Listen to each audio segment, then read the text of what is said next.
불교 조작, 불교와 유교. 우리 역사 조작의 시작은 종교에 대한 조작입니다. 종교란 종가인 마대 가르침이라고 했습니다. 기원전 3897년경 신시인 묘양산인 금강산에서 개천하신 주체 환웅천왕님이 불교 본전물의 주인공 대웅인 고따마 시타르타인 비로자나 부처님이라고 했습니다.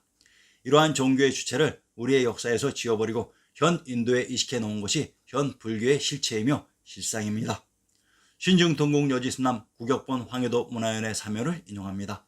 삼성사 9월산 성당리에 있으니 곧 환인 환웅 당군의 사당이다 라고 했습니다.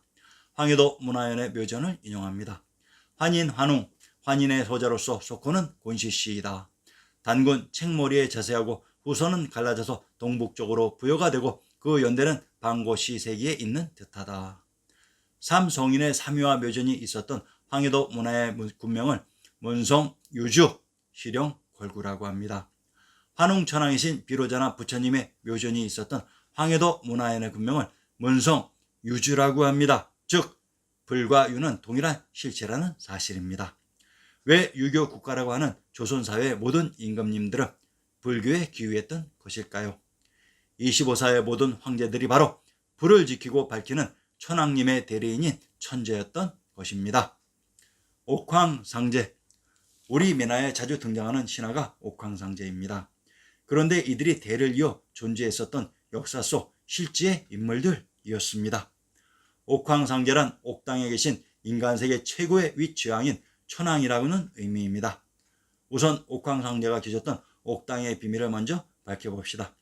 옥당에 있었던 하천이 옥천입니다. 전라도 용암의 군명을 물고 옥천 청고라고 합니다. 전라도 순창의 군명을 오산 옥천이라고 합니다. 전라도 용담의 지명은 동학의 가사 용담요수의 무대로 천왕님이 계셨던 곳의 연못이기도 합니다. 신증 동국여지스남 전라도 남원을 인용합니다. 남원은 백제 때의 교룡군이며 신라 경도왕 때 지금의 이름을 얻었다. 남원 역시 임진왜란 때의 격전지였다. 임진왜란 중에 변사정의 교룡산성의 수장이 되어 산성을 크게 수칙하였고 1597년 정유재란 때에는 남원성이 왜군에 함락되면서 만복사, 남원향교, 용성관, 광활로 등이 불타고 말았다. 이 고장 사람들은 봄이 오면 용담이나 율림에 모여 향금과 사기를 행한다 하고 했습니다.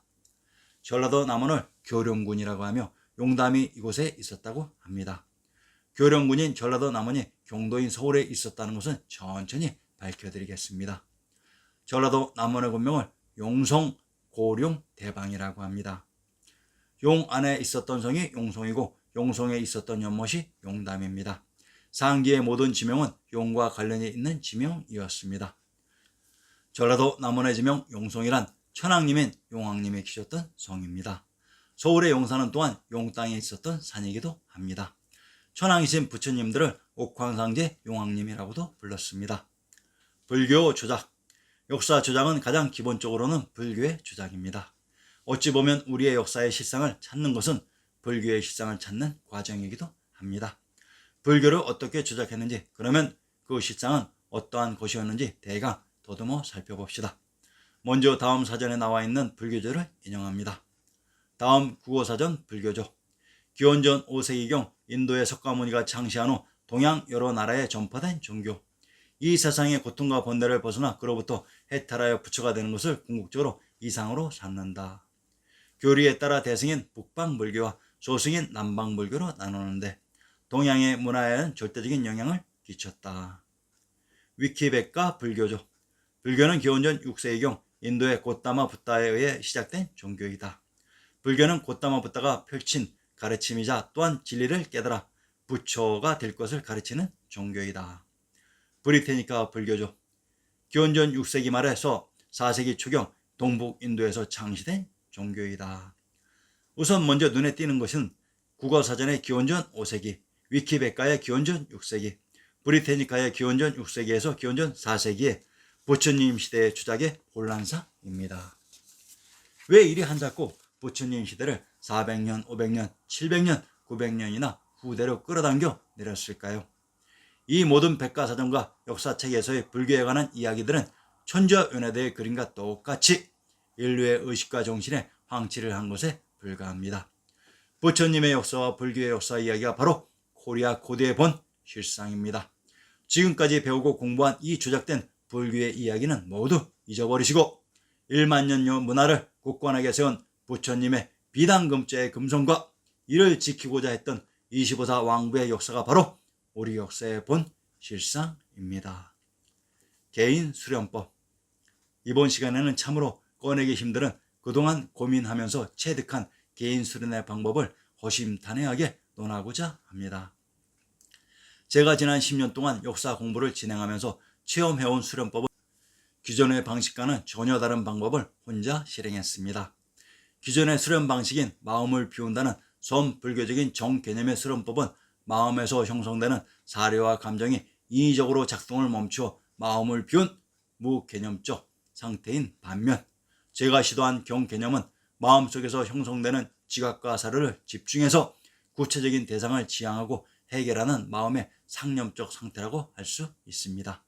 쉽게 말하면 역사 공부 시 이리저리 꼬여서 도저히 풀리지 않는 그러한 논제들이 있을 때 저는 모든 것을 중단하고 마음을 비우는 정의 수련법을 실행한 것이 아니라 나의 생각을 꼬이게 만드는 그 모든 이론과 지식들을 머릿속에 다 집어넣고 하나씩 그 대상의 본질들을 생각하며 꼬이고 꼬였던 실타래를 하나씩 정신을 집중해서 풀어나가는 적극적 경외 수련법을 실행했습니다. 이 과정은 눈을 감고 자는 수면의 상태에서도 계속 스스로 작동하는 것입니다. 이 대상을 생각하는 경외 수련법은 잡념이 계속 생기는 것이 아니라 오히려 무수한 잡념으로 핵심을 보지 못했던 나에게 하나하나 꼬인 실타래를 풀고 해결하는 과정에서 궁극을 보지 못하도록 얽혀있던 그 잡념들을 집중된 정신으로 하나하나 제거시키면서 결국은 문제의 답인 궁극을 보게 되는 순간순간들을 맞이하게 되었던 것입니다. 생각이 없는데 깨달음이 있겠습니까? 현재 나에게 잡념과 고민을 만드는 문제점들이 있다면 그것들을 억지로 인위적으로 누르면서 마음의 평온을 찾으려고 애쓰는 무념무상을 만들지 마시고, 그 문제점들이 왜 나에게 문제점이며 어떻게 하면 이 문제점들을 해결해서 내가 목표한 바를 달성할 수 있는지 정면으로 생각하고 마음을 정리하는 그 경외 수련법이 결국 역사의 진실을 밝히는 지름길이었습니다. 생각이 있는 곳에 깨달음이 있습니다. 그리고 그 깨달음은 나의 밖에서 찾지 마시고 항상 나의 안에서 찾으시기를 바랍니다. 여러분들을 깨닫게 하는 주체는 외부가 아닌 본인들 자신이며, 모든 나의 그리고 여러분들의 행위의 주체는 신이 아닌 본인들 스스로라는 사실을 꼭 놓치지 않기를 바랍니다.